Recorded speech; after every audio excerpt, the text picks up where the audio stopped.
What's going on, world? It's your man Chuck Creekmur, aka Jigsaw, and I am here with a scholar and a rapper. Something that we don't hear very often, Dr. A.D Carson. How you doing, man? What's Peace, good? peace, bro. I'm good. I'm good. I'm all right. How about you?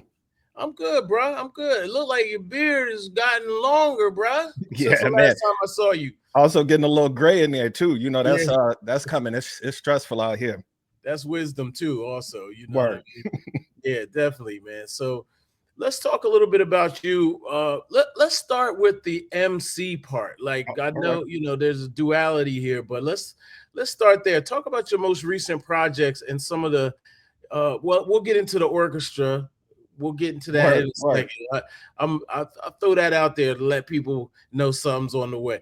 But yeah, let's talk about your projects first things first. Okay. So right now, this summer I released two albums, one with the Charlottesville Orchestra and another one called For Immediate Release. And that project was really just a way for me to try to, I imagine that there are people who know me as a rapper, and then there are people who know me as a scholar. Uh-huh. And of course, I want there to be overlap between them, but they're just like a lot of times they're different worlds. And so where I would previously sample, James Baldwin or Nikki Giovanni, Toni Morrison, or, like other media to complement the music, I just went back through some of the stuff that I'd been doing previous to writing the book that should be out in the fall.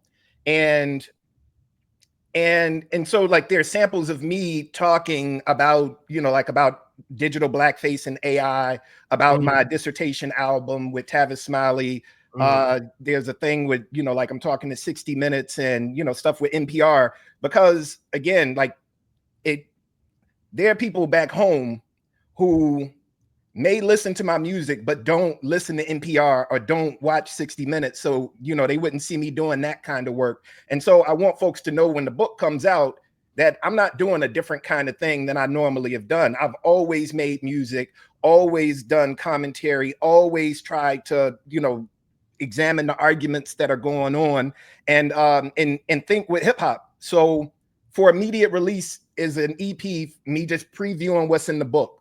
Right. And the book also has lyrics, not lyrics from that album, but lyrics from the previous albums. So last year I did an album called Illicit Uh-huh. to celebrate getting tenure. Okay.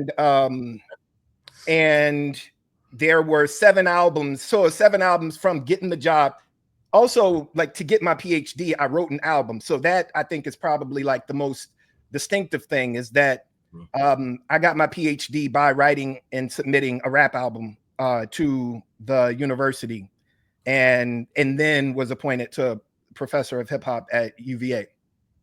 That's dope, man. We have a lot of um well, this is not a shot, you know what I mean? Word. Um Rappers that are teachers, rappers that are scholars, rappers that are highly intelligent.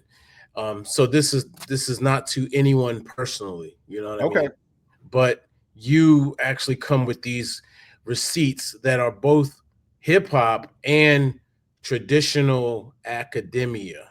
Uh, how what's your outlook on the sort of intellectual side of hip hop now versus the lens we had when we were younger?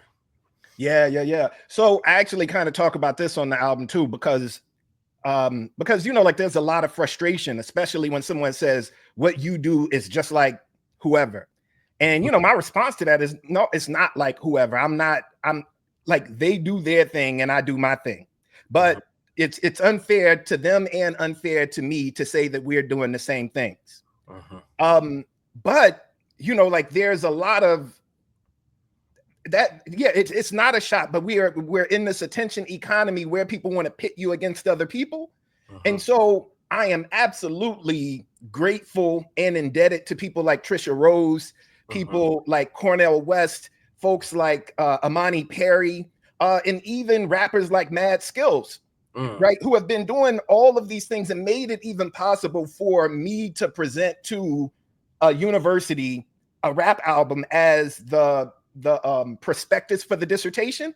Right. And folks are like, okay, you know, like we can back this up. We can make sure that it goes on. So it's not a competition. It's a lineage. It's a tradition. Yeah. And so I think that what happens now, though, is because we're in this attention economy, folks want to like skip to the front of the line. Yeah. Folks want to bypass. I mean, so like I would say the significant difference is I sat in those doctoral courses throughout that time while I was releasing music, while I was writing articles, while I was commenting on hip hop or whatever. And I went through a rigorous defense of that rap album that was my dissertation. So that's the part that people don't see.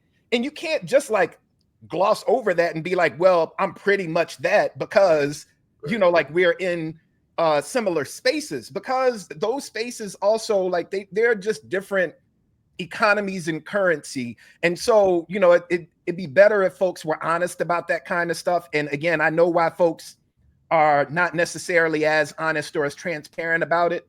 And so that's where my frustration comes from. But like, it's never at no individual or no person. I don't believe that anybody is doing anything necessarily nefarious to try to like box me out. Right. But as the song says, like I'm not saying that it's my bouquet, right? Like, but don't give my flowers to somebody else, and I don't want somebody else's flowers. Right. Fair enough. Fair enough. It's kind of like if you from a fraternal perspective, I think if I'm hearing you right, some folks pledged really, really hard for their letters, and then others may have gone a different route, but some may see it as all the same. Am I hearing? Well, okay, like with the fraternity thing, also like, you know, like they say the pledging is illegal. You know, I've heard, and so it's really important to say that. I don't want nobody to like accuse me of making any kinds of claims that I'm not making. So there's that. But yeah, well, so the reason that I'm attacking this way is because I have a certificate downstairs that says that I'm a member of a fraternity, right? And there was also like something that went along with that like signifies that I went through the process of earning that certificate. In the sense of like this academia thing, this isn't even like there are times or places where folks don't even have that certificate and are making the claim. And so like there's not like some underground process or something like that. You know, like there are people who are out here who got platinum albums, people who got Billboard hits and all of these things. And all of those things are official and they're all legitimate. But they are official and legitimate in that way and not in all of the ways. In the same way that if you get an honorary doctorate, you got an honorary doctorate. There is nothing wrong with you accepting that honor, but don't pretend that you went and sat in classes and earned a doctorate in that way, because you didn't. And then it cheapens the thing that I had to endure, you know, 16 hours a day, 12 hours a day while I'm studying, and also like the pushback and the vitriol, hatred, you know, like racism. So yeah, and again, like no no casting aspersions to anybody who's done those things. There have been spaces where my music has entered those conversations as well. I'm not hiding from the mainstream. I'm not trying to seek it out. I'm not trying to get on Billboard. And I'm saying that anytime that I've been on Billboard, it has been accidental. It has never been a thing that I was like, let me make sure like this is going to be a hit. Same thing with, you know, stuff on television. I am not out here like trying to negotiate sync deals. But when it happens, I'm not mad at that. I'm not going to pretend that I'm not doing that. I'm not against the industry of hip hop, but my work is not contingent on that. I don't have to sell no records. Yeah. Right. Like I got to get tenure, which I did. I've got to continue to produce. I got to continue to contribute in the ways that I contribute. And so my music is doing an entirely different thing than what other people are doing. And I think that should be acknowledged as well. You get the opportunity to challenge yourself and, you know, be creative, to, you know, do the symphony stuff and not worry about whether you can sell the album. Yeah. So I'll put a period at the end of that, but I do want to know where these things are coming from. They're giving them out, like they're all over the place now. You know, what's the criteria? What's the metric? What's the what is it? That's just something I would love to know, just in general, because it seems like a lot of people are doctors now. You know, honorary, obviously, but yeah. Yeah. Well, yeah, I mean, I think that that's also just like, it's capitalism doing what capitalism does. If a person can get, like butts and seats, or can like get people to attend, or I mean, a lot of these things are PR opportunities. And I'm not saying that University of Virginia is any different in its desire to have positive PR that makes it seem like they're, like innovative or with the new thing.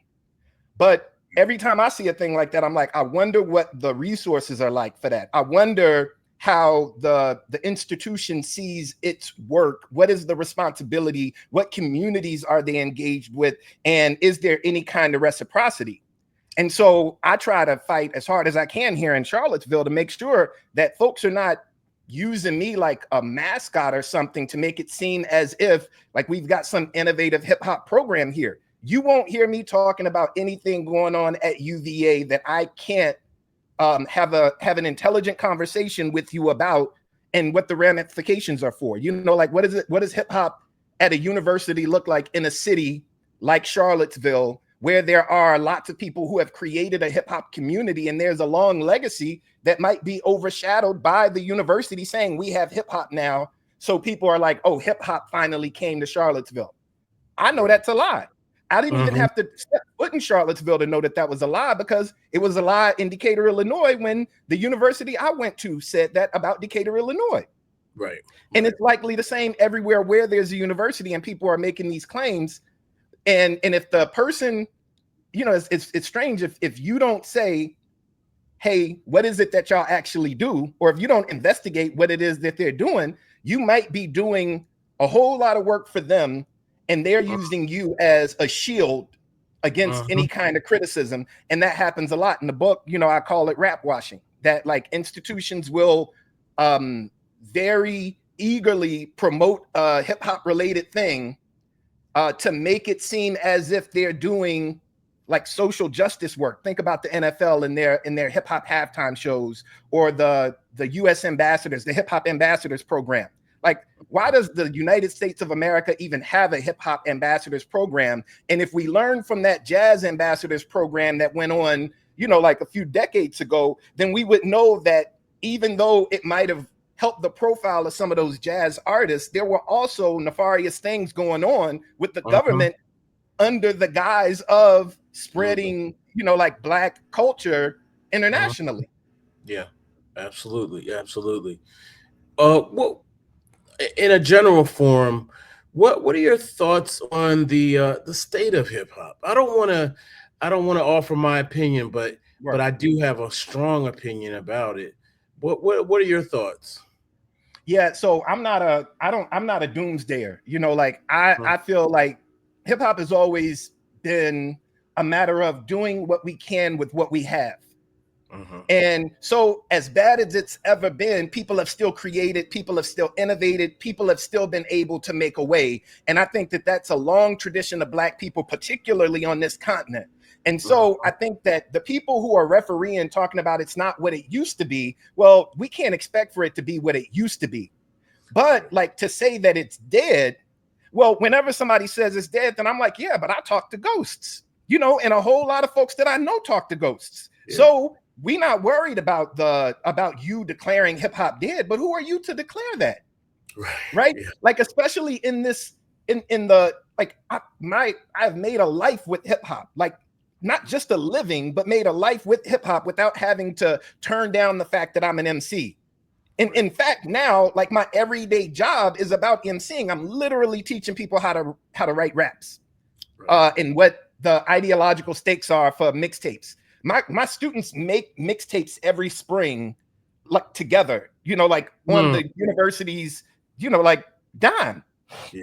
Wow. So for me, hip hop is alive and well. And anybody who's saying that it's dead, I'm like, where are you looking? Because I think maybe if you look to the mainstream, or if you look to the charts, well, I've never allowed somebody like Spotify or YouTube or whoever make the decision about what's good and what's not with regard to my music. And I never let no newspaper or no magazine make that decision for me before. So folks are out here puppeting opinions, takes on hip hop that come from corporate entities who have everything invested in making you believe whoever is the winner of the beef with whoever else, or that beef is the most recognizable. Therefore, it should be where most of our attention is with regard to hip hop. But there's so much other stuff going on, and if we're being honest, like the stakes are so high in the political and social worlds. We can't pretend that hip hop artists ain't talking about that stuff. We can't pretend that we don't have opinions on that. But if you look to the people who bring you mainstream hip hop, you would think we had absolutely no opinion, no remarks, no input, no nothing on any of the stuff that's going on in the world. And we know that that's not true, but that's not what these media machines produce. And so they keep churning out the same kind of thing. And, it's, you're not gonna make me believe that this this country crock is butter. You can't. Right. So that's my perspective, is that you shouldn't be looking at the mainstream to decide what the culture is doing, because that is a commercial venture. And when people talk about the death of hip hop, they're usually talking about what capitalism is doing with hip hop. Yeah. They're not talking about the thing me and my brothers do at home. They're not talking about what I do downstairs in the studio or what's going on in my classroom. Absolutely. I agree 100%. And I think at one point, hip hop was decidedly counterculture, and we rejected just about anything that seemed mainstream. We even smelled it, Yeah. Even probably artists. I kind of cape for MC Hammer a lot, because I think he kind of was done wrong in a time when hip hop was in that stage, in that phase. Yeah. And now I think he deserves some restitution for past ills, perhaps, but he was ahead of his time. Yeah, basically. Yeah. But and so what's real there is that you can tell a whole lot about a people, a culture, by what they consume and how they consume it. And so the difference between folks criticizing Hammer when they did, and now people being heralded for that same thing, that says a whole lot more about us as a society, us as a culture, and about like the way that these cultural products are being made in the environment that they're being made in. And so I think that that's important for us to think about all the time. Folks love to point at the artists like the artists are creating the market or creating the environment that their stuff is being consumed in. Right. Folks very often are just like following what they need to do in order to feed themselves, feed their families, or to have whatever the economic payout is. And so what about the institutions? What about the United States that said, or the cities that said, you can't skate here, you can't paint here, you can't rap here, you can't do shows here? And then 50 years later, all of these cities are pretending like they made hip hop. They're like, hip hop made it this far. They quoting Biggie to try to talk about how great hip hop is. So for me in my institution, I'm like, what was your relationship to hip hop when it was perpetually criminalized? What's your relationship to it right now, as you're saying that like something special is going on over here, that you make it seem as if you're doing hip hop some big favor being on this campus? You can't have it all of the ways. So, like we have to examine that, and I would hope that hip hop history don't follow the same trajectory as American history, where people are now saying, well, maybe slavery wasn't that bad. That's a strange take. Not just a strange take, it's baffling. But when we look at people writing hip hop histories, folks will pretend that if they didn't remember a thing or they didn't experience a thing, then it didn't happen. And a lot of the folks who are around for this stuff are still around. You can ask people. So imagine having somebody like Sha Rock having to tell y'all over and over who she is. Right. That's wild. Like, it's bad. It's He has to, mind-boggling. and she does. Yeah. And the thing is, she shouldn't have to. Y'all should know if y'all claim to love this. Yeah, definitely. So that's my take, is that, like, we need to, if hip hop is a cultural inheritance, we need to be the executors of, like, what it is and what it's worth, and, you know, like, how folks talk about it and tell its history. And it seems like all kinds of other parties are just like, well, that's not worth anything. That's not worth anything. And it's weird to me, folks telling me those kinds of things, because I'm like, nah, I don't believe that. Like, but also, you lied about the founding of this country. You lied about the move bombing. You lied about Tulsa. You lied about Springfield in 2008. So why would I take your word about hip hop? And I was here for, you know, like, a portion of it. Yeah. Nah, you can't sell me that. I interviewed Lee Robert Taylor from Beat Street, the Yeah. movie from 1984, and there was a clip on AllHipHop social, and he's basically telling people, you know, I lost my childhood because of Beat Street. You know, he was a teenager when that movie came out, and he was a major star at that time. And then the comment section was like wildly out of pocket, and I was like, what are y'all talking about? This young man, I mean, he's almost 60 now. Yeah. But at that particular time, he's a teenager in probably the greatest B-boy movie of all time. Yeah. And you guys are telling him, he's literally vocalizing his experience, and you guys are trying to tell him it wasn't like that. You know, the movie was regional. You know, all these crazy things. And I'm like, what are y'all saying? He's just speaking his truth. You weren't there. You weren't in his body or his home. You weren't even around, most of y'all. Yeah. I saw that. I saw that. And also, it's like, well, so this makes me think, like, what is our responsibility to our elders and to our culture?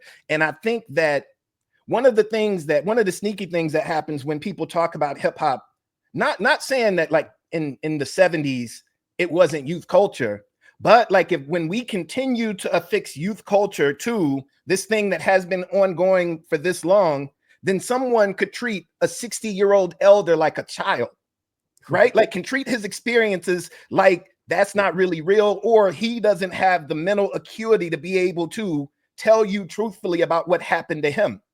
And the thing is, he's an elder. Like I'm saying, he is one of the people who helped to spread hip hop to the audiences that people have now. And somebody would look at him, you know, there's some 13-year-old hearing him talking, and then behind the keyboard talking about, I don't even know that movie, so who is this guy? Right? And that's weird that somebody can come in and tell us that our elders are not just wrong, but our elders are not even adults, that they're not even reliable. And so I think that that's another one of these things that we have to address. And while I'm saying this about elders, we also need to listen to the actual youth, rather than trying to tell young people, hey, make the kind of music that I liked 15 years ago. Listen to what they're saying. Listen to what they're saying and why they're saying it, so that we might be able to speak within these generations. And so it seems like so much miscommunication that is based on seeing your own golden era, your own golden age as the golden age, and anything before it and anything after it is not real. It's almost like where we don't live in the like not living in the past or living in the future, or living both in the past and in the future and not living in the present. And so I think that that's, I mean, it's incumbent. Like, we have to do that, because you'd be amazed the number of times that I'm talking to somebody who I think knows stuff. And then, like, they start talking and reveal they don't. Right. In fact, I was at an event a few years ago now, and Dr. Boyce Watkins was there. Brother Kenneth Gamble was there. It was a nice panel, but a woman said something about, I don't remember exactly what she said about Kendrick Lamar, and I was like, ma'am, listen to me. You don't know what you're saying right now. He's really very talented. He's really one of those guys, and it was telling, because obviously she had shut down at a certain point as far as hip hop was concerned, and was like, all right, this period of time, 88 to 98 or whatever it was, or 80 to 98 or 99 was it, and everything after that is nothing. And I think that's a shame, because honestly, Grandmaster Melly Mel, his Beat Street rap is as relevant then as it is now, as telling, as prophetic as at that point. It was literally prophecy, to the point of being there. Don't be a slave to no computer. And I'm like, how did he, like, people didn't even have a computer then. How did he even visualize that? But that's, I mean, again, this is like it's like somebody trying to tell you that books are bad, or like books that weren't written, or certain genres of books are they weren't written during my lifetime, or because they were written by who they were written by. And I'm saying that that is the actual history. What people believe it means to be civilized has everything to do with these like little genre categories that they have, particularly about literature. And the oral traditions that Black folks have engaged in have since forever been cut out of those histories. People have been continuing to try to presume that that we ain't involved with like the modern world because of these oral traditions, rather than the thing that that they're talking about with regard to literacy. But I mean, I guess like in an even more pronounced sense, that's why it's important for us to listen and to historicize, for us to like, I mean, when somebody says, again, amazed at the number of times that somebody gives you a take about a thing, about like rappers in a certain era, and they're just speaking, like they're speaking an opinion, and then they're like, well, it's just my opinion. And it's like, yeah, no, that's not how history works. History don't work based on your hunch, right? And even someone's like done a cursory search and they said that they've researched. It's like, well, you searched, but like do more, like do it again, and then match it up with other things to see if it comports. But this idea that people's opinions about hip hop weigh more than like research, that they that my strong feeling can stand in for what the record actually shows. That's wild. And so so that means that we need to, but because it flies, people, like, there's so much stuff that goes unfact checked. I mean, there are these institutions that will like sit out here. I'm saying, like, I've seen folks say stuff and I'm like, well, I know that can't be true because I exist. Right. Like, you got people like printing stuff. There was a thing that was saying that like some rapper was like the first rapper ever being hired by a university. And I'm like, well, what's wild about that is I've been here since 2017, and this thing that they're talking about starts this fall. Right. Yeah. But who, like, ain't nobody gonna believe me. They're gonna, like, imagine now you're the person saying, hey, I know that that's not true because, like, I do this, and they're like, oh, he's trying to sell his mixtape. And so this is the thing, like, they will always invalidate folks like Melly Mel, or folks who have a credible claim to be able to talk to them about what happened previously, because and that makes it just easier for folks to come in and say hip hop history is whatever we want it to be. It's what we deem it to be, like those powerful institutions, and not what happened in towns like, in cities like New York or Chicago or LA. Or they will fetishize, like a mythical story. And then that mythical story becomes the thing. And then when people push back against the mythology, they're like, well, you just don't know very much. Right. Yeah. And so, and so we're still in this situation where people, like, you have to double, triple check everything you read, even the stuff that comes out from academic institutions. I don't want nobody to take my word for it. Take my word and then and compare it against what you see on the record. I'm gonna show you I'm gonna show you my work. I don't need for you to take my word for it, but that's how I got here. Yeah, is by showing my work and by keeping receipts. So that's my hope when folks get the book, that if it feels like I'm making wild claims, it's not. It's that, like, a whole lot of stuff has gone unchecked for a really long time. People just be out here saying stuff. Tell us about the book a little bit. Okay, yeah, the book is called Being Dope. Hip Hop in Theory Through Mixtape Memoir. It's with University of Oxford Press in their Theorizing African American Music book series. And it was, I mean, I didn't want to write another book. I'd written 2 books previously, and because I was doing my work really through music, trying to make the argument that musicians are theorizing, that like rappers are doing work that we can consider scholarly or academic. And so I'm like, yeah, well, I don't need to write a book to do that, because my argument is that the music is doing the thing. But well, you're still operating in a world where people won't believe you unless you wrote it in a book. Yeah. So, and I said that, like, I've literally said that on my dissertation album, because you read it in a book, thought that it was true, saw it on the television, thought that it was you, you know. So like so the goal with the book is to say, oh, all right, I need for y'all to understand what has been happening in my little corner of the world since 2017.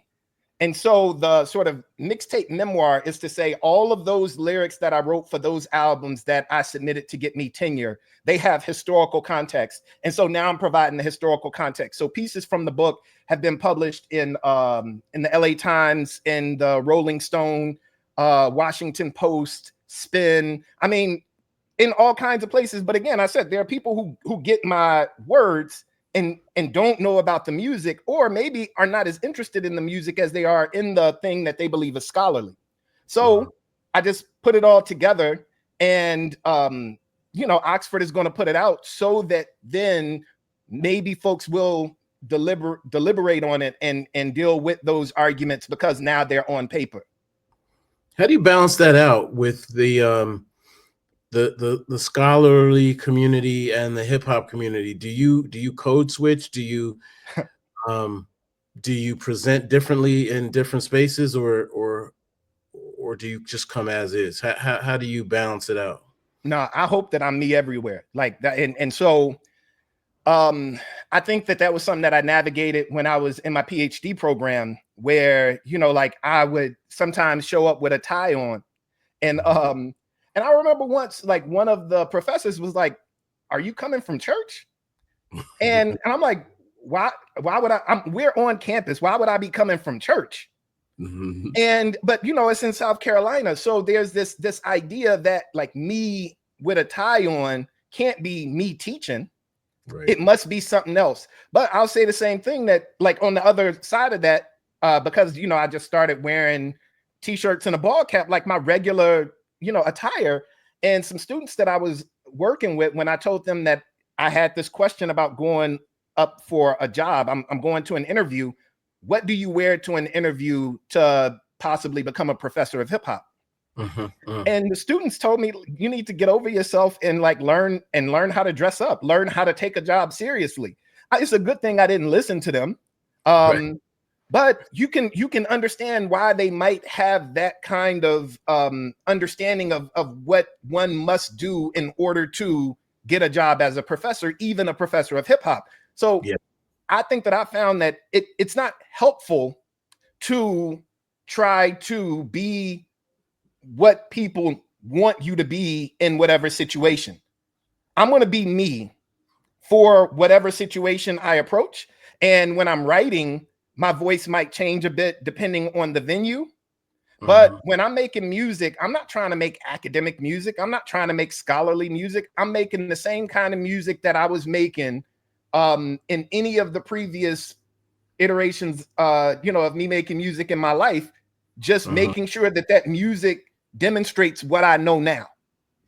Right. Like, you shouldn't listen to some music from me right now and it sounds just like I sounded 10 years ago. If I sound like I sounded 10 years ago and I'm saying the same stuff I said 10 years ago, something went wrong. I ain't learned, or I didn't grow. And so I think that would be the thing. Like you should become more proficient.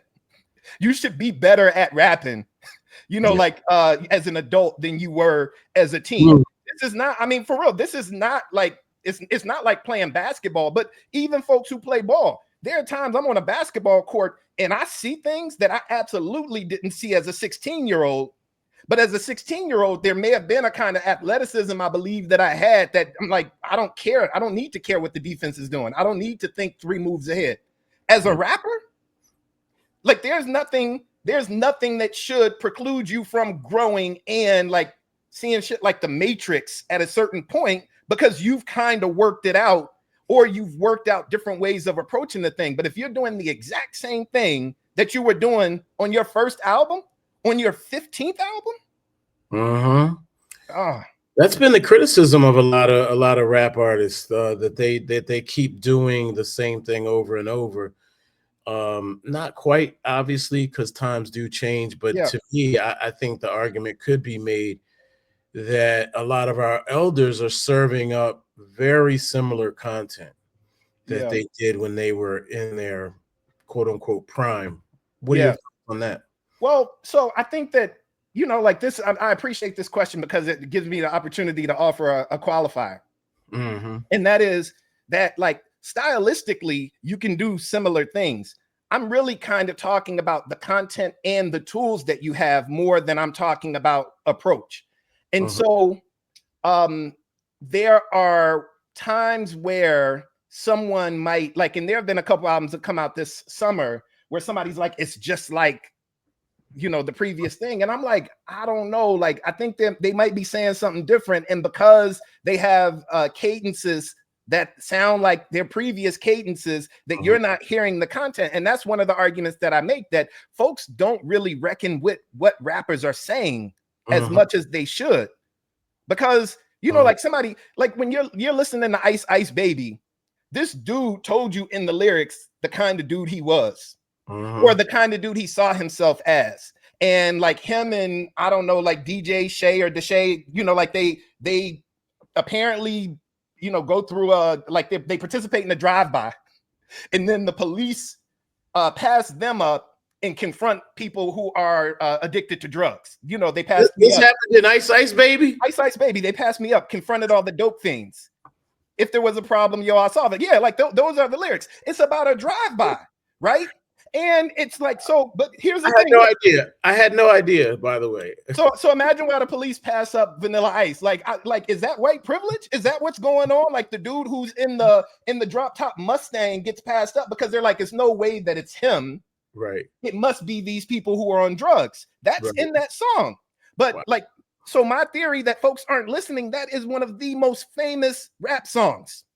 It was the first rap song to go #1 on, you know, like on the Billboard joint. So how is it that we so profoundly ignore something like that? Because the lyrics of that song ain't changed. Right. So when you slow down and you start reciting those lyrics to somebody, they're like, oh yeah, that is what's going on there. That's wild. That like our favorite songs, we don't even know what they're talking about. And so I believe that sometimes people get caught up in the cadences, you know, in the same way that they talk about like so-called mumble rappers or melodic rap. They get caught up in the cadences and then never listen to the words, or never even engage with what those cadences might be doing in order to sneak a message in. And so that's part of my work, is like, I can tell you a thing to your face, and I know that I'm going to be able to get that message by some people, because some people are only going to hear the fact that it's rap and then never pay attention to what I said. Yeah. And so Clipse suffered from that on their most recent project. So many people were like, yeah, it's just more cocaine rap. And I was like, are you paying attention? Because first of all, they sound so different than their first album. First of all, very, very different. Secondly, the very first song is so raw. I mean, it's incredibly deep to the point where I can't even listen to it, because, you know, they're talking about their parents and they're passing. You know, and I'm like, man, this is a bit much, you know. It's triggering. So the question, I mean, and I heard that as well. As I'm listening to the album, I'm like, yo, like this is like what's dope here is that these are older men who are talking about the mortality of their elders, right? Like there are a lot of rap songs about us losing friends, or like losing people and like memorializing folks. Like I said, we talk to ghosts often, but you know, like at the point where the rappers are talking about the mortality of their elders, you know, that means that the rappers have like maybe even become reflective in a sense that, I mean, a lot of us never thought about what we do when our parents die. And those of us who lost our parents, maybe we haven't had as many rap songs about that because, you know, like that wasn't what folks were doing with rap songs at a certain point at that level. And so, yeah, we need to listen to what they're saying rather than highlighting things that are the same, you know, like, because like, imagine me telling a different version of the same story and you get mad because some of the details are the same. Right. But like, I'm offering you a different perspective, literally a different perspective now. And so that's what I mean by, you know, like sometimes the cadences will make people believe that we're like, you're doing the same thing. And you hope that people will sit and listen slowly. But this also means that like media, like the people who do the meaning making or people who do the deliberation, like it's important. Like who do you go to get the breakdown? Who do you go to see the Kendrick Lamar halftime show in the context of all of his music? Because some people only know Kendrick Lamar because he performed at the Super Bowl, even though that seems weird, or only know him because of a Pulitzer. So how do you do that comprehensive thing? And these are the same people who don't respect or don't know Melly Mel and don't want to listen to him because he's older than them. Right. And so we gotta have a reverence for I think the present for sure, but also of the past and the folks who are going to be the future. Yeah. Has a student ever challenged you or stumped you? Challenge me or stump? Well, yeah, I mean, there's a lot of stuff I don't know. So if I'm in a situation where a student asks a question and I don't know, I'm not gonna lie. I'm like, okay, give me a day or two, you know, and I'm gonna try to find whatever I can. I mean, especially with stuff like, you know, like with word origins, etymology, things like that. You know, I mean, imagine somebody asking you what skibbity means. And you're supposed to be the person that tells them that, like, and I can tell you like the word that it appears on that 8 Ball and MJG album from the, you know, from the late 90s. I know that now, right? But like as people, I'm like, where, you know, like where would it be if it is in hip hop? And that's not me making a claim that skibbity comes from hip hop. What I'm saying is that like that's you know, like it can get complex in some of those ways. But there's also, you know, weird that if somebody looked online, they might see that Conan O'Brien in some places is credited with coining the word crunk. That's weird. I mean, and so you can look it up, but like, how would that be Conan O'Brien? Like, there's so many other people, but they're like, yeah, no, like in the 90s, Conan O'Brien said crunk on TV. And that, I mean, so I'm interested in that. And that means that I have to like really dig to find that information. Yeah. Now, as far as like the challenges, like rap wise, like there have definitely been students who are like, you know, like I can out rap you. Okay. And you know, and then they find that out the hard way, you know, like that's not a thing I'm ever worried about. But usually that's just them trying to like pull me into like, I mean, you know, I'm not going into class telling them that they must think that I'm a good rapper or they must like my music, and I don't expect them to be fans, right? So there are some of them who might hear something that I've done and they're like, oh, like you like really rap. And I'm like, that's hilarious that you thought that I didn't and you signed up for this class. What did you think you were getting? But that's not a prerequisite for a whole lot of people, that you actually are good at the thing. I wouldn't take tips on how to write raps from somebody who couldn't write raps better than me. Yeah, I wouldn't. But there are a lot of people in the world who are like, I absolutely will do that. Right. And you know, I mean, maybe there's some people who want to like make rap lyrics into poetry or make rap lyrics into literature. And so like their qualifications are that they know literary terms or that they know literature or that they know poetry. And that's fine. But again, that's not what we're getting over here. Like my degrees are in literature, education, writing, and rhetorics. I am absolutely qualified across all of those registers, but like when it comes to putting the pen to the paper or putting vocals over a track, that speaks for itself, literally. Yeah. Switching gears slightly, Can you give me your top 5 dead or alive? Are you able to compile a succinct list of MCs that impacted you the most? Impacted me the most. Okay, so that's important because like this is folks ask for top 5 lists and then don't give you no criteria, don't give you a rubric. So like the impact on me, I would say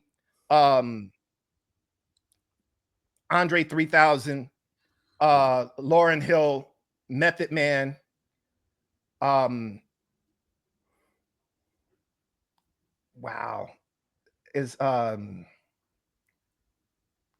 Method Man. I like Method Man and Tupac might be like sort of in the same thing, like and probably like early Common. Okay, yeah. Yeah, early Common. Common. I told Common one time, I was like, what's the name of his first album? Can I Borrow a Can I Borrow a Dollar? Dollar? Yeah. Yeah. I said, man, I like that better. That's like my favorite album. He was like, what? This Yeah. was like after Resurrection. I think he's like, man, what are you taking? What are you do? What are you on? But Yeah. I really did appreciate that though, his early work. Yeah. Yeah. I'm from the Midwest. So, like we listen to a whole lot of 8 Ball and MJG Okay. and Twister and Do or Yeah. Die. And then you got like St. Louis over there, which is not too far. Like actually St. Louis is closer to my hometown than Chicago is.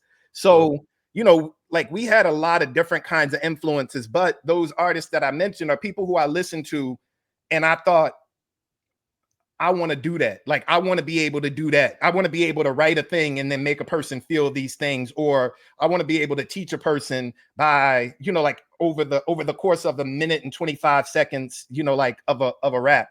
And so that list I hold in esteem, but there are a whole lot of other people who who I would mention, some obscure and some well-known that definitely, and then also just like some people that folks don't know at all, like rappers that I rap with when I was on campus, or going on the like battle circuit, like going around and seeing folks face to face, just like to be good as a battle rapper. Yeah. That is an entirely different skill set than songwriting. Yeah, absolutely. So yeah. So much respect for the modern battle rapper, because what was battle rap back in the day versus what it is now, it's a different brain. It's a different like side of the brain. It's its own form. And I mean, I would say that like in some ways it's comparable to a comedy set, right? Like a person who's really good, but it's like also like partially improv, partially responsive. It's like context specific. And so yeah, it is absolutely unheralded but brilliant, and really kind of its own genre of thing.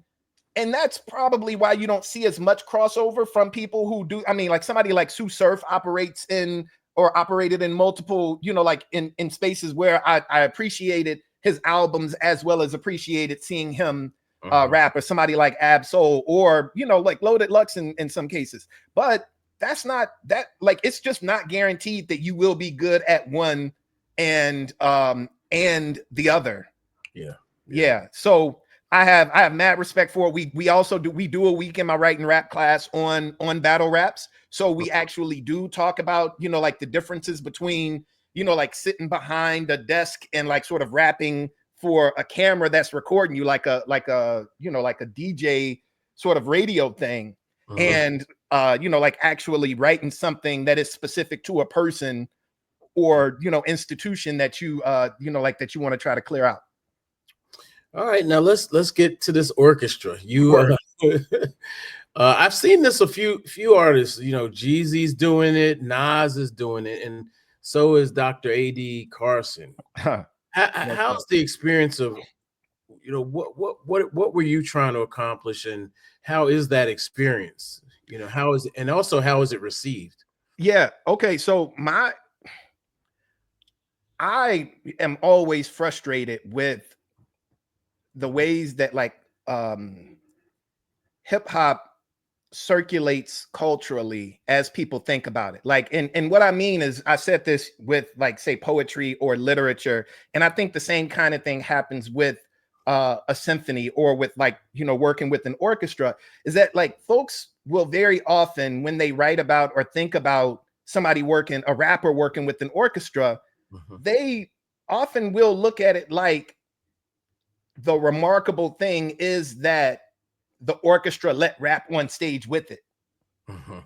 And I don't see it that way. So when Ben Rouse, who is the director of the Charlottesville Symphony, he asked me about it. I'm like, well, what would we do? And if you don't have an idea of us doing something other than you just, like, playing my instrumentals, I'm cool. I don't want to do that. Like, why would I want to come perform orchestral versions of my songs for this audience? So my thinking about it was like, well, what kind of tool can the orchestra be for me to convey certain kinds of meanings, particularly to that kind of audience, and then who might be able to see it later on.